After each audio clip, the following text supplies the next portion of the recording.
This video is not a comprehensive or objective review of The Wind Waker. If you want to see a thorough analysis of the mechanics and individual dungeons of the game, I highly recommend watching the 40-minute review by Matthew Matosis. He also has a video about the changes between the GameCube and Wii U versions of the game, which I won't be talking about here, so check that out as well. Like most Zelda games, I've grown up watching other people play The Wind Waker, yet only got a chance to play through myself just now, which is cool because it means I got to play it in HD on the Wii U. I like being familiar enough with the game to understand its historical context without being so familiar that I'd play through it on autopilot and dull my critical sense. That said, I still felt like I gelled into the game instantaneously, less because I've watched other people play through it and more because I've played 5 Zelda games in the last year or so, and it's pretty much ingrained into my consciousness. Indeed, The Wind Waker may well be my second favorite Zelda game right now, and it carries, in my opinion, all of the best elements of the franchise. Principal among these is the airtight, cathartic movement and controls, which are far more polished than they were in the N64 games and not weird like they are in the Wii games, which I'll have to cover on this show at some point. I've often said that the biggest reason Ocarina of Time is one of my favorite games is that it's a game wherein just running around and doing backflips is fun. This is equally true of The Wind Waker, though it also raises the issue of my one major dislike about the game, which I'll talk about later. The other big thing I look for in Zelda games is having a dense and engrossing world with a lot of things to do, and The Wind Waker has that, although instead of being a small world with tons of things in it, it's a giant world broken up into a ton of little islands which have stuff to do on them. And this, it turns out, is The Wind Waker's double-edged sword. The very thing which is meant to be its selling point is also its biggest weakness. Ideally, the world of The Wind Waker would feel like a giant, mysterious world full of adventure, but it actually ends up feeling like a relatively small world that's just kind of a pain in the ass to get around. Wind Waker's world is broken up into 49 spaces, each of which contains one island and occasionally a submarine or giant octopus or random little outpost thing. A whopping 6 of those islands are nearly identical reefs in which the player sails in, bombs a bunch of cannon boats, and gets a treasure chest. 5 of them are Great Fairy Islands, wherein the player simply goes in and receives some sort of upgrade. 2 of them just contain a bunch of spires with birds on them. 3 of them are the Triangle Islands, wherein the player sails up, places a certain object, and leaves, which is a part of a really cool sequence in the game, but also uses up 3 whole islands. This leaves us with 33 actually unique islands, which in fairness is nothing to scoff at. 6 of those are dungeons, and 2 are mini-dungeons, which have to be completed as part of the main storyline, while 2 of them are major towns. That leaves a grand total of 22 unique optional islands for the player to explore. Even still though, a lot of these islands just lead into caves, which are cloned 4 or 5 times, so my point here is that even though the world seems like it should be big and dense, the majority of it involves doing the same couple of things over and over again. In this way, The Wind Waker is similar to the Mass Effect games, each of which similarly contains a vast universe full of very small levels, many of which feel like the same mission with a different coat of paint. I would argue that Mass Effect 2 manages to feel the biggest out of all the games in question, but considering Wind Waker is originally a GameCube game, that's hardly surprising. However, having said that, I think the defense that The Wind Waker is a GameCube game with a big ambition doesn't necessarily defend it in the context of playing it today. The Minish Cap on the Game Boy Advance managed to have a more dense, varied, and involving world than its predecessor precisely because instead of spreading its content out across a massive world, it packed a lot of content into a smaller world. I don't necessarily think the Minish Cap is a better game than The Wind Waker, but I definitely think it capitalized better on the limits of its hardware and has perhaps the most interesting, dense, and cohesive world of any game in the franchise, at least among those I've completed. We'll see if Majora's Mask or Twilight Princess can change my mind. As much as I did enjoy The Wind Waker HD, I kind of feel like I'd rather see it rebooted than retreaded. The HD remake introduces little fixes to make the gameplay more smoothly, and the graphical update is more than welcome, but it would have been nice to have this concept redone with the varied, rewarding world that it deserves to have. Even with the disappointing lack of variety between islands though, exploring The Wind Waker can be a lot of fun, but trying to complete everything in the game brings up the other double-edged sword which the entire Zelda franchise tends to hold on to. Zelda games have always contained a massive amount of hidden content, but has always made it very difficult to keep track of what the player has already collected, where they've been, and where they need to go back to. I understand the desire not to have obvious checklists of what you've acquired in Zelda games because it would cut down on the immersion and the sense of mystery and exploration. Zelda has always subtly given the player a sense of progress and information through seeing empty spaces in the inventory and knowing that the maximum number of hearts is 20. This info alone is enough to inform the player that they might be missing something, but it also means that trying to figure out what you're missing often involves retreading the entire game in search of clues. Doing so is not nearly as much of a hassle in a game like Ocarina of Time, which you can roll your way across in less than 5 minutes, compared to the Wind Waker wherein, until you acquire the speed sail, you have to play a song every time you want to change the direction you're sailing in. One of the cool things about the original Zelda was that every time the player acquired a new item, they could easily explore all of the areas they'd been to already, and test the item on everything in search of secret passages. As the game went on and the player found more items, they became able to access areas they couldn't previously. The Wind Waker has the same capability, but sailing around the world again and again to check every island against each new weapon takes an eternity. The game seems to be aware of the fact that exploring early on is a big pain because it relegates a section towards the end specifically to exploring the entire world in search of the well-hidden Triforce shards, and all the way until that point it seems to rush the player between story objectives. Story islands are well distributed across the map and the player is often told that they need to hurry to the next one. Windfall Island actually supplies a pretty large number of side quests on its own so that the player can still take a break from the main story now and again without bothering with exploration. Halfway through the game, after sailing across most of the ocean back and forth, the player is made to obtain the teleportation song, which makes travel much more inviting. When the Triforce Shard segment begins, the player can buy the speed sail at the auction house, which not only speeds up travel immensely, but makes it so the player no longer has to play a song to change the wind direction. So naturally, on my playthrough, I waited until I had all of the items and travel truncators in my possession before I tried to explore anything, and then I set out to complete everything. The Wind Waker actually does a much better job than most Zelda games when it comes to helping the player find stuff. If you explore everything, you'll gradually pick up tons of charts that show locations of things, but where the game stops just short of being completionist friendly is that it doesn't show stuff which you've already collected on those charts. Yes, it's cool to know which islands have heart pieces on them, but since I don't know which ones I've already collected, I'd have to revisit all of them after obtaining the chart to retrace my steps. This strikes me as a big mistake, because this is the one game wherein marking the collected objects wouldn't break immersion at all. The big Octo chart actually shows which Octos the player has already killed, and the individual island charts get checked off when you collect the treasures, but the heart pieces, heart piece charts, submarines, and secret cave charts don't mark where you've been. Considering that these are late game items which are often somewhat difficult to come across, I would expect them to be more helpful than telling me that I pretty much have to go everywhere in the world again and figure it out myself. I've heard from a number of people that the best way to play this game is to draw your own chart and keep track of what things are on each island, which is way more rewarding than just looking up an FAQ and a cool way to play that I approve of, but I think it's weird that the game has such a complex system of buying bait to feed fish to fill in islands and completing quests to get charts to find treasures that are often other charts, yet manages to fall short of making these charts useful. Adding to all of that, the player is going to make at least 2 trips around the world to get 100% of the treasure because of how the treasure charts work. Every island has a hidden treasure, which only reveals itself when they've got a chart for it, which is always on a different island. So if the player sails around to every island collecting charts, they'll have to sail back to a lot of those islands again to collect the treasures that they now have the chart for. Bear in mind for a second that when I finally got sick of collecting stuff, I had 17 hearts and all of the items, and had logged probably less than 30 hours on the game.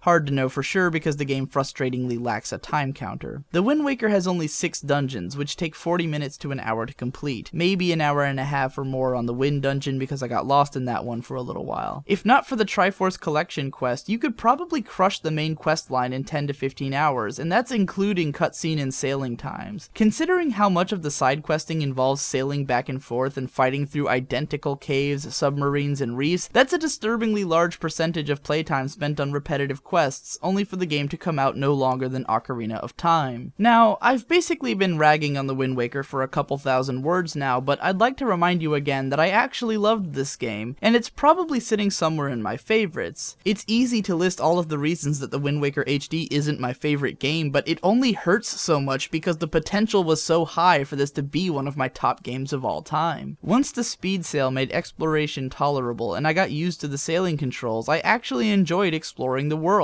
I just wanted there to be more substantial content to make it feel like I wasn't just sailing uninterrupted for hours. The controls and combat felt really fantastic, but they mostly got explored through endless repeats of the same enemy gauntlet. Windfall Island is a really fantastic hub town with lots of interesting quests that would change the nature of the town in small ways, which I thought was super cool, but it would have been nice if that kind of stuff happened all over the world and not just on one island. This is also where I need to mention that the Wind Waker HD is perhaps the most pleasant game to look at that I've ever played. Some reviewers have criticized the addition of a stupid amount of bloom to the daytime sky, and how the change in graphical style makes the faces look weird, and while these are reasonable complaints, they feel nitpicky to me in the face of just how much this game's colors explode from the screen in HD. The Wind Waker features some of the most memorable enemy designs that I've ever seen in a 3D game, alongside a plethora of fun NPCs and a color palette that never ceases to impress. Every dungeon has a totally unique look and feel through color that brings them to life, although admittedly they aren't the most memorable dungeons in Zelda history in terms of how they're played. One of the funny things about the Wind Waker is that the negative hype which surrounded the reveal of the game's art style before its release has remained a big talking point of its reputation, with frequent claims that the game is or was underrated because of it. This always struck me as funny though, because the Wind Waker has received universally positive reviews since the time of its release. The game didn't sell nearly as well as Ocarina of Time, which was largely attributed to its art style, but it sold well over 3 million copies, making it the 4th highest selling GameCube game and still in the upper echelons of game sales altogether. The sad fact of the matter really is that no one bought the GameCube to begin with, and the 1-2 cock tease of the E3 Zelda trailer and having adult Link in Super Smash Bros. Melee had people anticipating a different game. But this doesn't change the fact that, by all rights, the Wind Waker was an instant classic. None of this is particularly important from a critical standpoint, but I find it rather fascinating that these factors led to the Wind Waker being regarded as a sort of cult hit, or the little Zelda that could. Had this game not been a part of the Zelda franchise, or released by mega hit house Nintendo, but still made those sales and had that critical reception, it would have been regarded as a breakout hit and received immediate sequels in a manner similar to the Dark Souls series. This game sold and reviewed better than the first Mass Effect, and like that game, it would have benefited greatly from a sequel that could expand on and polish the core concepts of the game. The Minish Cap, Phantom Hourglass, and Spirit Tracks have all used a similar graphical style to the Wind Waker, and while Phantom Hourglass actually sold better than the game that it's a direct sequel to, none of these games led the sales on their respective consoles, and the two DS games feature wildly different controls compared to the rest of the franchise. Considering the miserable sales of the Wii U console and, in turn, this game, I don't see a sequel ever happening. Speaking of the Wii U, I oddly enough discovered that I totally love the Wii U tablet controller. I found it comfortable and never had any wrist pain after 10-hour game sessions, which isn't even true of normal controllers. My brother who played through the game before me felt the same, although he didn't share my one big complaint about the controller, which is the brightness of the screen. My room isn't very well lit, so the brightness on my TV already isn't at its highest, and some of the dungeons or nighttime sailing could be fairly dark, but the tablet screen was always beaming at full brightness. This proved both distracting to me at times and a subtle strain on my eyes, which isn't a big complaint, but I think it was a slip up on Nintendo's part not to include a brightness control somewhere on the controller. There's certainly space for one. Otherwise, I thought it was cool that I could move the game onto the tablet screen if I wanted to hop on the computer for a minute or go take a shit and still be playing the game. The touchscreen's offer of uninterrupted play didn't always work out so well though, because while switching weapons on the fly was easy, I still needed to pause the game to do so in combat because I couldn't look down at the tablet while also keeping track of the enemies on screen. This isn't even really a complaint though, it's just a note. The Wind Waker HD is, at the end of the day, an unfulfilled promise of one of the best games ever made. It has the best artwork of any game in the franchise, but was unsuccessful because of it. It had the most expansive world, but not enough to do in it. If you could somehow combine the art, storyline, and gimmick of this game with the scope and density of Twilight Princess, you'd probably have the ultimate Zelda game, but it looks like Nintendo tried to do that with Skyward Sword, and everyone considers it the worst. I'll let you know what I think when I get around to playing it.